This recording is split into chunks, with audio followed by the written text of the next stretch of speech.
Hi everyone, proxy ज्ञान में आपका बहुत बहुत स्वागत है। Today at Proxy Gyan we are going to start with 5 very important current affairs from the perspective of your upcoming UPSC examination.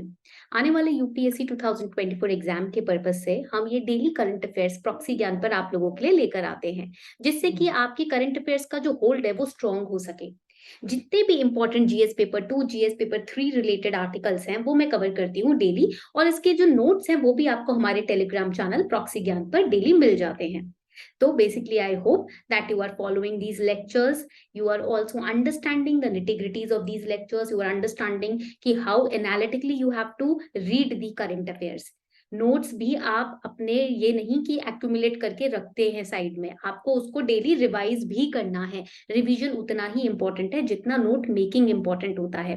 And also when you are reading the newspaper, do make sure that you are going through the editorials. या तो आप Hindu newspaper पढ़ रहे होगे या आप Indian express पढ़ रहे होगे, तो आपको एडिटोरियल साइमल्टेनियसली पढ़ते ही जाने हैं। ये पॉइंट आप याद रखिएगा, ठीक है। So on this note let's get started. शुरू करें आज का लेक्चर। तो आप देखोगे सबसे पहले आप स्क्रीन पे देख रहे हो first very important lecture is about भारतीय न्याय संहिता। ये पेपर 2 से रिलेटेड है, भारतीय न्याय संहिता। भारतीय न्याय संहिता बिल जो है वो अभी आईपीसी इंडियन पीनल कोड को रिप्लेस करने वाला है। रिप्लेस करने क्या वाला है, रिप्लेस कर ही दिया, ठीक है। It has replaced the Indian penal code, that you have to remember first of all. It has replaced IPC 1860। यहाँ पर आपको ये पॉइंट याद रखना है कि आईपीसी 1860 में आया है, ठीक है। और कब इसको इनैक्ट किया गया था? This was enacted by the first law commission. जो पहली लॉ कमीशन थी उसने इस एक्ट को इनैक्ट किया था, स्टैब्लिश्ड इन 1834। तो फर्स्ट लॉ कमीशन हमारी कब स्टैब्लिश हुई? मकौले के लीडरशिप में। It was established in 1834 under which act? This is also important, charter act 1833। ये प्रीलिम्स के लिए बहुत इंपॉर्टेंट पॉइंट्स हैं जो आपको यहाँ पर याद रखने हैं, ठीक है। हमारे भारत का पहला ऑफिशियल क्रिमिनल कोड जो है वो इंडियन पीनल कोड को ही माना जाता है। ये पॉइंट बहुत इंपॉर्टेंट है। 1860 में इसको ड्राफ्ट किया गया था पहले लॉ कमीशन के द्वारा। 1834 में वो लॉ कमीशन आपका स्टैब्लिश हुआ था अंडर द चार्टर एक्ट 1833, ठीक है। मैं इसको फिर से समराइज करती हूँ। वी हैव भारतीय Nyaya Sanhita bill 2023।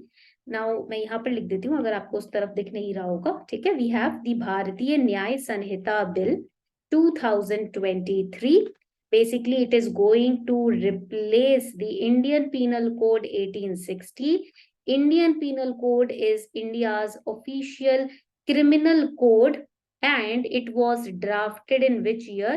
Drafted in 1860, drafted by the first law commission which was established in 1834 under the Charter Act 1833, ठीक है। इस तरीके से you have to make a flow chart in your register. अपने रजिस्टर में आप फ्लो चार्ट इस तरीके का बना सकते हो। क्रिमिनल जस्टिस सिस्टम की जब हम बात करते हैं, क्या है हमारा criminal justice system? It is basically set of laws, processes, institutions.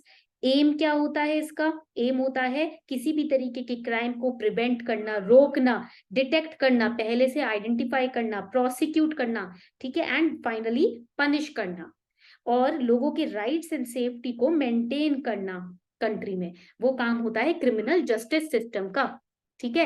अब इस बिल के अंदर ना, बिल ने क्या किया है? टेररिज्म को डिफाइन किया है। ऐसा पहले कभी नहीं हुआ। In IPC terrorism word was not defined. This is first time that in India terrorism word is getting defined now. Terrorism word को अब डिफाइन किया जा रहा है।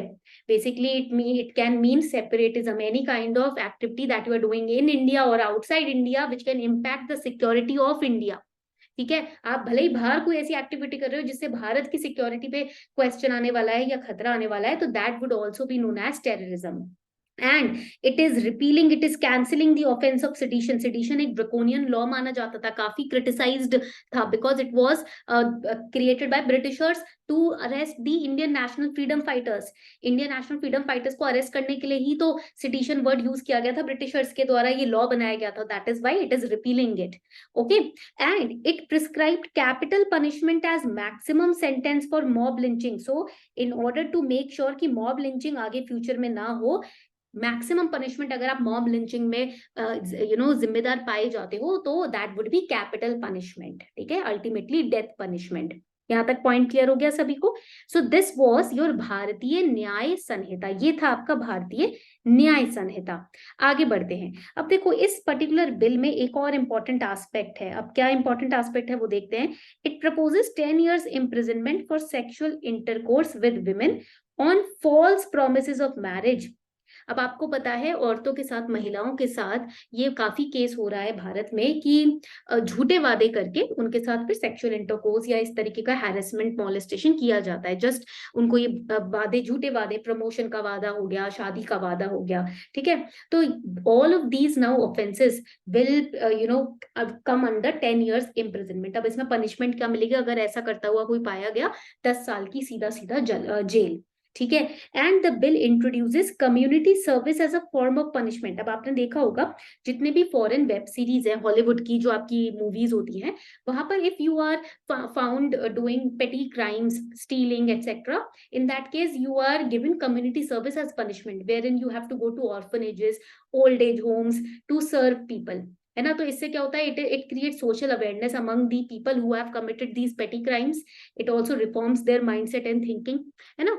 एंड पनिशमेंट की पनिशमेंट हो जाती है। तो same thing we are also introducing. This is a very you can say progressive step taken by government की community service, people will become more socially aware now. All right. And plus इससे एक और फायदा होगा, jail में थोड़ी population कम होगी। चलो आगे बढ़ते हैं। The bill fixes a maximum limit of 180 days to file a charge sheet. So basically अब जस्टिस डिलीवरी सिस्टम को क्विक बनाया जा रहा है। 180 days में आपको मैक्सिमम चार्ज शीट फाइल करनी है, स्पीड अप करना है प्रोसेस को, और वर्डिक्ट देनी है कोर्ट को सिर्फ 180 दिन के अंदर अंदर, ठीक है। So this is also one of the most important step that government has taken. ये बहुत इंपॉर्टेंट और बहुत अच्छा माना जा रहा है। सेकंड इंपॉर्टेंट, हम करंट अफेयर पे आते हैं, भारतीय नागरिक सुरक्षा संहिता। All these bills and acts that we're studying, please make sure that you are revising them daily, because once you don't revise them, you will forget about it. Bharatiya Nagarik Suraksha Sanhita to replace the code of criminal procedure. IPC को replace करने के लिए यहाँ पर क्या था हमारे पास? भारतीय न्याय संहिता। अब यहाँ पर आ जाएगा आपका Bharatiya Nagarik Suraksha Sanhita. It is going to replace code of criminal procedure. So basically it is promoting the use of technology, ठीक है। For what? For trials, for appeals, for recording, depositions, allowing video conferencing for proceedings.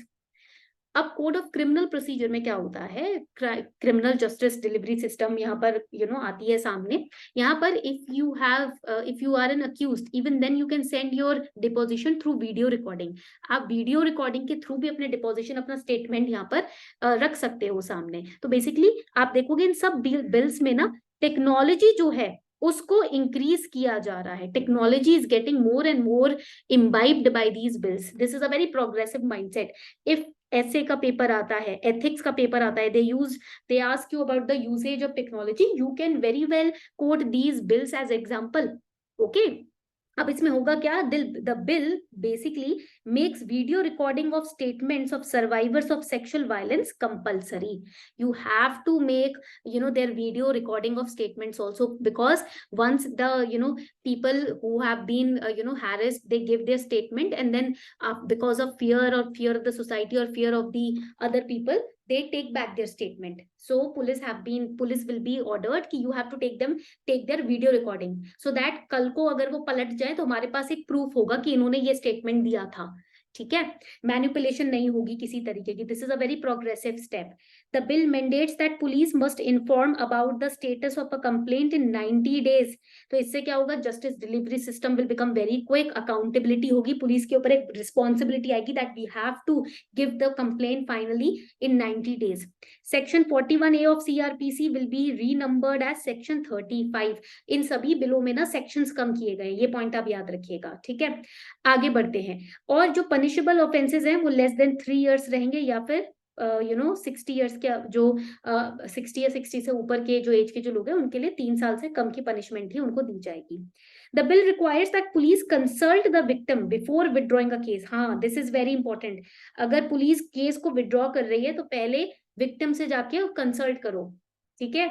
जिस offence में 7 या उससे ऊपर साल की सजा होती है, उस ऑफेंस में अगर वो विक्टिम बेचारा केस अपना किसी कारणवश पीछे ले रहा है, तो पुलिस को जाके कंसल्टेशन करनी होगी, देखना होगा कि जस्टिस इज नॉट कॉम्प्रोमाइज्ड और डिनाइड। ठीक है, चलो आगे बढ़ेंगे। It allows absconding criminals to be tried in absentia by the court and sentenced to, which can deter fugitives from escaping justice। अब देखो यहाँ पर आप अगर आप कोर्ट में प्रेजेंट नहीं हो या फिर आप भाग गए हो, भगोड़े हो, तो उस केस में आपको पकड़ के आपको सेंटेंस दिया जाएगा। फिर ये नहीं देखा जाएगा आपने क्या क्राइम किया क्या नहीं, क्योंकि आप फ्यूजिटिव बन रहे हो। तो फ्यूजिटिव जो नेचर होता है इंसान का, वो इससे खत्म किया जा सकता है। ठीक है, मर्सी पिटीशन जो फाइल की जाती है प्रेसिडेंट को डेथ सेंटेंस के केस में, अब वो 30 डेज के अंदर अंदर गवर्नर को फाइल की जाएगी एंड 60 डेज के अंदर अंदर प्रेसिडेंट को दी जाएगी। टाइम लिमिट जितना कम होगा उतनी ज्यादा जल्दी जस्टिस लोगों को मिलेगा। ठीक है, चलो आगे बढ़ते हैं। हाँ, प्रेसिडेंट के डिसीजन के अगेंस्ट कोई अपील फाइल नहीं की जा सकती। ठीक है, ये भी प्रोविजन है। थर्ड इंपॉर्टेंट एस्पेक्ट आप देखोगे, भारतीय साक्ष्य बिल, एविडेंस। साक्ष्य मतलब होता है एविडेंस। तो यहाँ पर ये बहुत इंपॉर्टेंट है। बेसिकली इसमें हो क्या रहा है कि इंडियन एविडेंस एक्ट को रिप्लेस करेगा भारतीय साक्ष्य बिल। अब इस बिल में डिफाइन किया गया है इलेक्ट्रॉनिक एविडेंस को। क्या होता है इलेक्ट्रॉनिक एविडेंस? कोई भी एविडेंस जो कि किसी इलेक्ट्रॉनिक डिवाइस के द्वारा जनरेट किया गया या ट्रांसमिट किया गया हो। ठीक है, क्राइटेरिया सेट कर रहा है यह बिल कि अगर आप की जो भी आपके एविडेंसेस हैं उसको किस बेसिस पे एडमिट किया जाएगा इन दी लिस्ट ऑफ एविडेंसेस। ठीक है, पॉइंट क्लियर हो गया यहाँ पर। तो ये आपका इंडियन एविडेंस एक्ट को रिप्लेस करने के लिए, संशोधन करने के लिए एक नया बिल लेकर आया गया है। ठीक है, अब हम नेक्स्ट लेक्चर में पढ़ेंगे एनआरएफ के बारे में। बट ऐसा करते हैं, चलो नेक्स्ट लेक्चर तक भी क्यों जाते हैं, इसी लेक्चर में हम इसको अच्छे से समझेंगे। ठीक है, बट सबसे पहले मैं आपको लखपति दीदी स्कीम समझा देती हूँ। छोटी स्कीम है। अभी हमने कुछ लेक्चर्स में, पहले लेक्चर्स में हमने लखपति दीदी स्कीम के अलावा विश्वकर्मा स्कीम पढ़ी थी। आज हम लखपति दीदी स्कीम पढ़ रहे हैं, बहुत इंपॉर्टेंट स्कीम है। तो बेसिकली स्कीम में क्या होने वाला है, हियर वी विल सी लखपति दीदी स्कीम। इंडियन गवर्नमेंट ने जो रूरल विमेन है, more than 2 crore rural women को स्किल डेवलपमेंट ट्रेनिंग देने की बात की है। Skill development training to 2 crore women. Basically micro enterprises जितनी भी होती हैं, सेल्फ हेल्प ग्रुप्स गांव में आप देखोगे, उनको इंकरेज करने के लिए ये स्कीम लेकर आया गया है। लखपति दीदी स्कीम बेसिकली क्रिएट करना चाहता है 2 crore millionaires, women millionaires in villages. ये अपने आप में बहुत प्रोग्रेसिव स्कीम है। इस स्कीम का एम ये है कि हम औरतों को, महिलाओं को गांव में इतना इंकरेज करें, इतना उनको एम्पावर करें कि वो एटलीस्ट साल का 1 लाख कमा सके अपने अकेले के दम पर। प्लम्बिंग जैसी activity, drone operation, repairing activity, LED bulb कैसे बनाते हैं, ये सारी स्किल्स प्रोवाइड करवाई जाएंगी महिलाओं को। अपने आप में आप देखो ये कितना टेक्निकली एडवांस चीज है जो कि गवर्नमेंट ने सोची है ना। तो ये बहुत इंपॉर्टेंट स्कीम है। अब हम नेक्स्ट लेक्चर में ना ये वाली स्कीम पढ़ेंगे। ये है हमारी नेशनल रिसर्च फाउंडेशन बिल 2023। अपने आप में बहुत डीप एनालिसिस मांगता है, इसलिए हम इसको नेक्स्ट लेक्चर के लिए रख रहे हैं। This was all for today. I hope आपको आज का प्रॉक्सी ज्ञान का ये लेक्चर अच्छा लगा हो। अगर आपको ये लेक्चर्स अच्छे लग रहे हैं तो मुझे कॉमेंट सेक्शन में प्लीज बताइए। आप जितना ज्यादा हमसे बात करेंगे, इंटरैक्ट करेंगे, उतना ज्यादा हमारे क्वालिटी इंप्रूव होगी। Thank you so much. We are wrapping up the session today. Thank you.